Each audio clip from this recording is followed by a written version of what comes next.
Kalau Jepang itu utang itu diberikan kepada pemerintah. Jadi utang diberikan kepada pemerintah, pemerintah nanti yang akan menggunakan dana utang ini untuk membangun infrastrukturnya. Rel kereta api, apa segala macam, jembatan itu yang paling mahal. Nah, artinya 100% utang ditanggung pemerintah, APBN. Jadi kalau itu dulu proposal yang kita terima, ya kalau saya lihat waktu ininya, ya itu yang akan terjadi. Ya masalah sekarang sih nggak akan terjadi. Kenapa? Karena semuanya udah ditanggung APBN. Nah, kalau proposal dari Cina, dia utangnya tidak ke APBN, tidak ke pemerintah, tapi kepada perusahaan joint venture. Artinya apa? Utang yang diberikan ini sama-sama ditanggung oleh kedua belah pihak.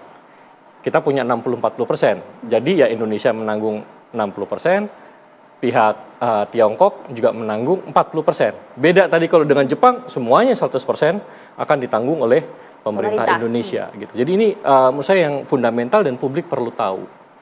Terus tadi yang kedua ya, soal biaya. Ini menurut saya cukup sulit untuk membandingkan apple to apple. Kenapa? Kan orang membandingkan, oh kita sekarang habis 7,2 miliar dolar, terus kemudian proposal Jepang waktu itu jauh lebih murah ya, sekitar 4 atau 5 miliar dolar. Tapi kita sebenarnya membandingkan sesuatu yang tidak apple to apple.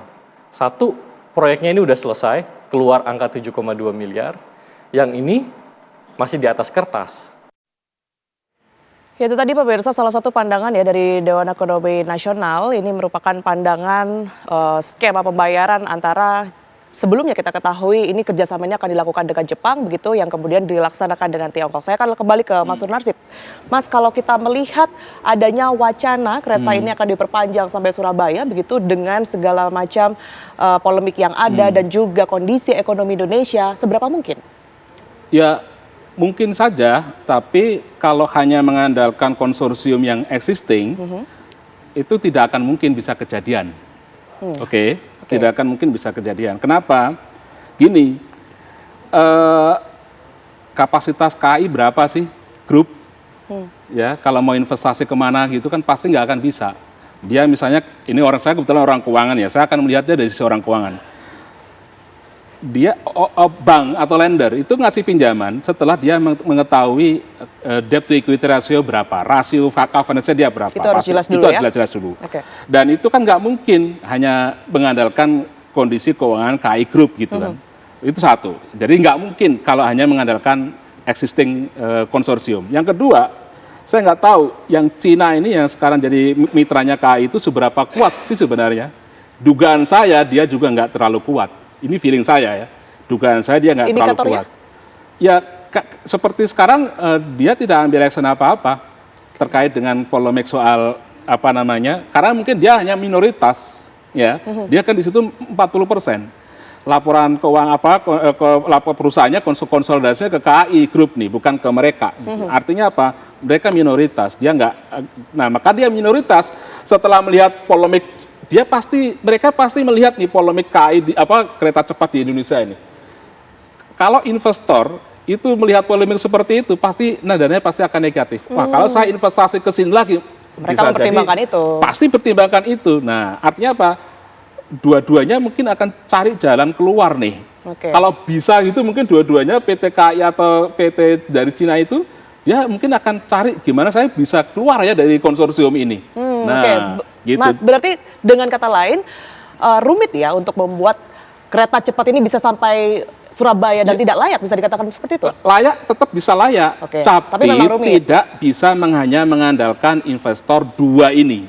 Harus ada melibatkan investor lain untuk nambahin kebutuhan ekuitas, kebutuhan modalnya. Karena kalau tanpa ada tambahan modal, tak satu pun ada bank yang akan mau membiayai proyek kelanjutan ke kota manapun mau diperpanjang itu nggak akan ada, itu udah hampir pasti itu karakternya bank itu begitu. Nah karena apa? Karena pasti akan dilihat, wah kamu keuangannya kayak begini, nggak mungkin saya kasih tambahan pinjaman, uang sekarang aja udah kedodoran, masa saya kasih tambahan investasi lagi, sama dua-duanya begitu. Jadi makanya saya pernah usulkan harus ada ini pendekatan korporasi ya, itu harus ada mitra baru ya, mitra baru yang kemudian itu bisa menjadi sumber modal baru Oke. yang itu nanti bisa di-leverage, dinaikin lagi untuk mendapatkan sumber pendanaan baru. Baik, Nah, Mas tapi Nasir. dengan konsensi tambahan dari Tambahan ya, pemerintah. nggak hanya Kira-kira dua gitu. itu tadi Tidak ya. cukup gitu. Oke, baik. Saya ke Bang Arthur. Bang Arthur, kalau melihat adanya wacana ini, apakah nantinya jika pemerintah mengambil opsi tersebut, hal itu menjadi kebijakan yang tepat?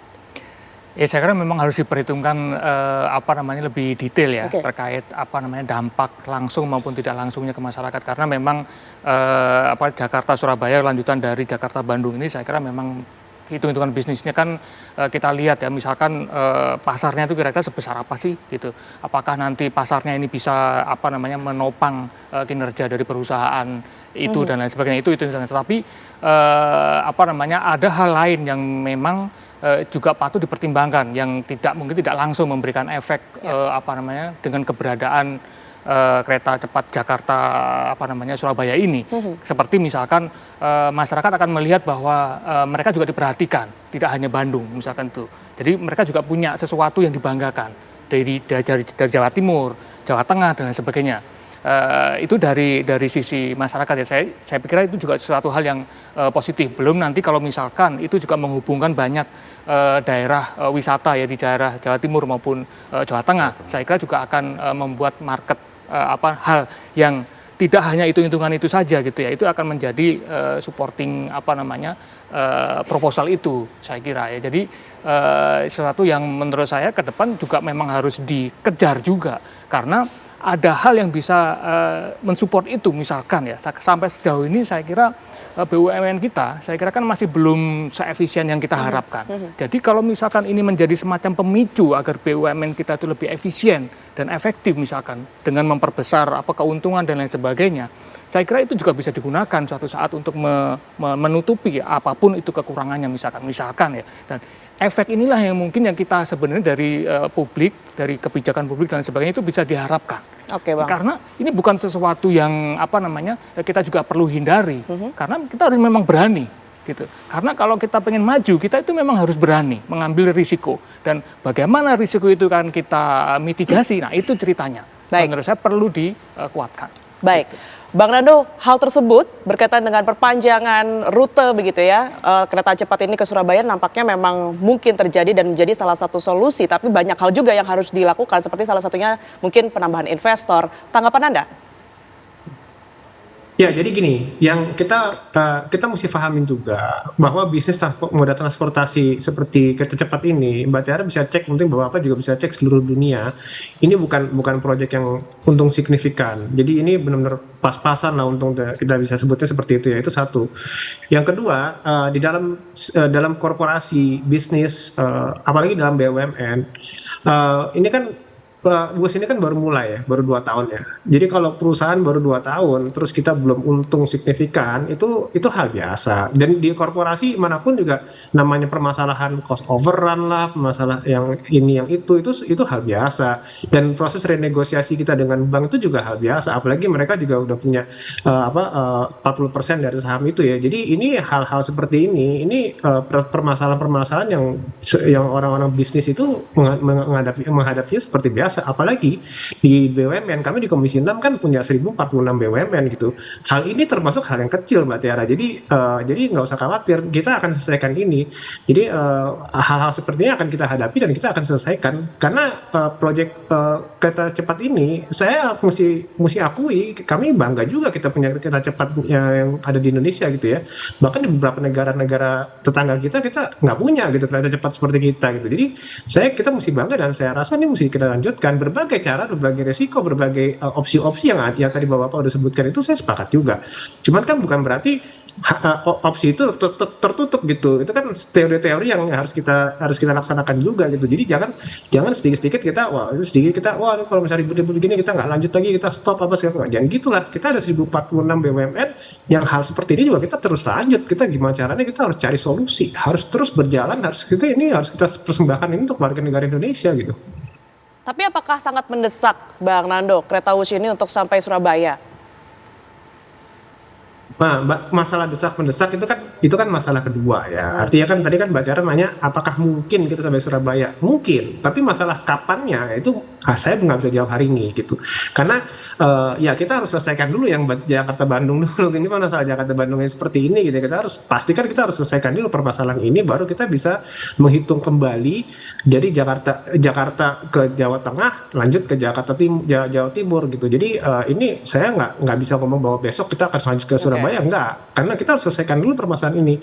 Ini harus kita selesaikan supaya kita bisa, supaya ke depan kita tidak mendapatkan permasalahan ini lagi gitu Mbak Tiara. Baik, Mas Sunarsip, kalau kita lihat memang salah satu penyebab ataupun juga faktor begitu ya, ini kan adalah kurangnya pengguna dari WUSH itu sendiri. Iya. Kalaupun itu nantinya akan diperpanjang ke Surabaya, apakah ini juga akan menjadi tambahan masalah selanjutnya? Ya, jadi begini ya, karena kita tidak bisa bilang atau kita simpulkan kalau yang terjadi hari ini itu akan kejadian tahun-tahun depan. Bisa jadi situasinya akan lain dengan pendekatan-pendekatan bisnis dan mungkin pricingnya segala macam itu bisa jadi akan lain. Jadi ya seperti yang disebut Pak Nando tadi ya, ini kita baru 2 tahun. Bahwa memang ini cukup memberatkan, ya kita harus akui itu memberatkan. Kalau saya bicara dalam konteks orang KAI nih, grup nih ya, ini berat banget saya, kira-kira gitu. Karena kan pasti KAI sendiri kan pasti punya apa istilahnya itu, punya rencana-rencana yang butuh pendanaan yang cukup besar, begitu ya. Sehingga ini paling besar kan masalah ini pembayaran bunga utang ya. Betul. Itu kan besar sekali dan itu cukup memakan cash flow-nya yang di KAI Group gitu. Sementara dia kan lead konsorsium ya, jadi pemimpinnya konsorsium, jadi ya dia yang paling bertanggung jawab ketika ada masalah-masalah terkait dengan hubungannya dengan lender ya, bukan dengan konsorsium yang lain, tapi terutama dengan lender yang paling dikejar itu ya PT KAI karena dia yang paling besar itu. Nah, makanya tadi itu yang paling penting itu begini ya, kalau saya bicarakan begini, kita harus cari solusi bareng-bareng. Pihak Indonesia, pihak Cina, itu harus menyadari ini ada kebutuhan untuk kita melakukan restrukturisasi. Ya, itu cara pertama dulu nih, ya.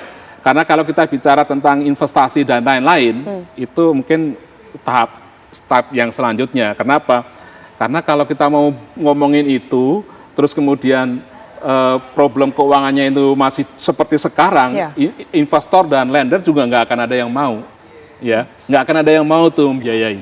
Makanya itu penting juga kita menjaga kondusivitas antara kita dengan pemerintah, ini bukan pemerintah ya, antara kita Indonesia dalam hal ini konsorsium yang terlibat, tapi nanti tetap akan melibatkan pemerintah untuk mencari solusi bareng-bareng.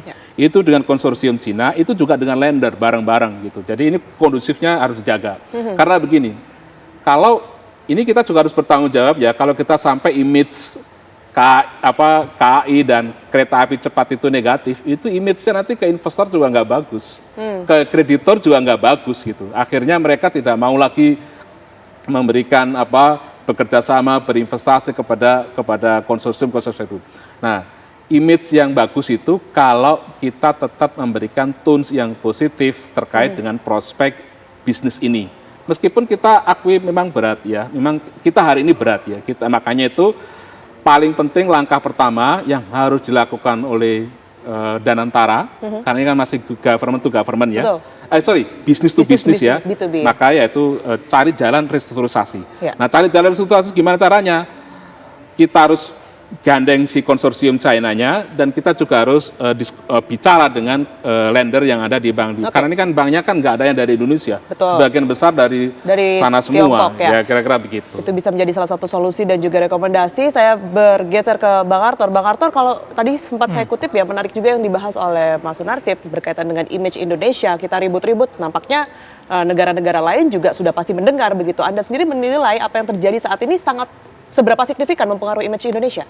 Ya, saya kira ada pengaruhnya ya sedikit banyak, dan saya kira memang keributan yang terjadi di Indonesia ini juga akan membuat saudara-saudara kita di investor dari Cina itu juga akan kebingungan sendiri sebenarnya, karena kita itu kan sudah sedikit agak terkenal kalau misalkan ada kebijakan itu bisa berubah secepat itu. Sewaktu-waktu. Nah, ini yang membuat mungkin investornya juga agak-agak wait and see terus.